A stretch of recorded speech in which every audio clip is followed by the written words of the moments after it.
শনিবার রাজভবনে উন্মোচন হয় রাজ্যপাল সিভি আনন্দ বোসের এই মূর্তি। মূর্তির পাশে দাঁড়িয়েছিলেন খোদ রাজ্যপালই।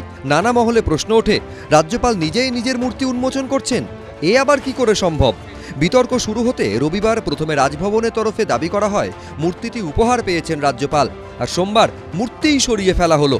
বিকেলে আবার নিজেরই মূর্তি বিভ্রাটে তদন্ত কমিটি গঠন করলেন রাজ্যপাল সিভি আনন্দ বোস। রাজ্যপালের তৃতীয় বর্ষপূর্তি উপলক্ষে শনিবার রাজভবনে এক সাংস্কৃতিক অনুষ্ঠানের আয়োজন করা হয়। সেখানে এই মূর্তি উন্মোচন করেন রাজ্যপাল। এই ছবি প্রকাশ্যে আসতেই এক্স হ্যান্ডেলে শিক্ষামন্ত্রী লেখেন, এ তো পুরো জটায়ু, রাজভবনে ম্যাকমোহন। নিচে ব্রাত্য বসু আরও লেখেন, নিজেই নিজের মূর্তি উন্মোচন করলেন রাজ্যপাল। এরপর থেকেই চলছে বিতর্ক।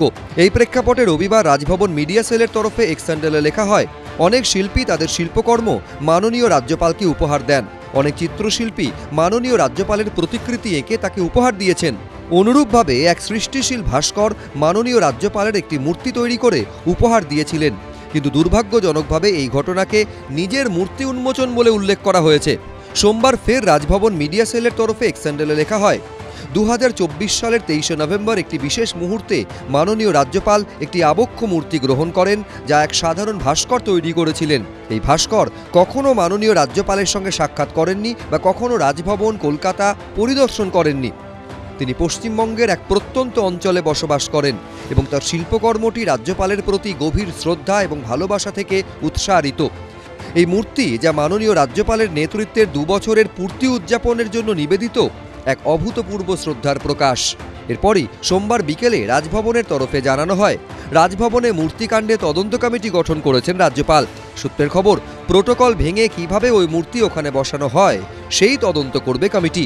তার হঠাৎ 2 বছর পূর্তিতে তিনি তার একটা মূর্তি উদ্বোধন করছেন, রাজভবনে মূর্তি বসাচ্ছেন, এই যে একটা খবর হলো এবং সেটা সকলের সামনে হয়েছে, কোনো লুকিয়ে চুরিয়ে হয়নি। এখন তাতে যেহেতু একটা তীব্র সমালোচনা হয়েছে, দেখুন রাজ্যপাল তো রাজ্যে কেউ না কেউ আসবেন, তাদের প্রথম বর্ষ হবে, দ্বিতীয় বর্ষ হবে, এ তো খুব স্বাভাবিক ব্যাপার। কিন্তু অতীতেও তো কোনো রাজ্যপাল মূর্তি নিয়ে এই ধরনের হাস্যকর কাণ্ড কারখানা করে, এতে না সাংবিধানিক যে পদমর্যাদা, গুরুত্ব, এগুলো লঘু হয়ে যায়। এবার কে দিল এসব তদন্ত, এগুলো লোক দেখানো হাস্যকর কাজকর্ম। রাজভবনে রাজ্যপাল একটি অপগণ্ড। মোদিজি দেখেছি তার জীবদ্দশায় আহমেদাবাদে স্টেডিয়ামের নাম করেছেন নিজের নামে, মোদির স্টেডিয়াম। রাজভবনে কেন উনি নিজের মূর্তি বসিয়েছেন? এবার বলছেন কে এনে বসালো, কি হলো, আমাকে যদি উদ্বোধন করিয়ে দিল বলে তার তদন্ত। মাথা খারাপের লোক নাকি এরা? পশ্চিমবাংলাটাকে এভাবে কলুষিত করা, একে মোদি মমতা, তার উপরে আবার রাজ্যপাল, মেগালোম্যানিয়াক, মাথা খারাপ। সব মিলিয়ে রাজ্যপালের মূর্তি বিতর্ক নিয়ে তুঙ্গে রাজনৈতিক চাপানুতোর। রুমা পাল, অনির্বাণ বিশ্বাস ও রঞ্জিত হালদার, এবিপি আনন্দ।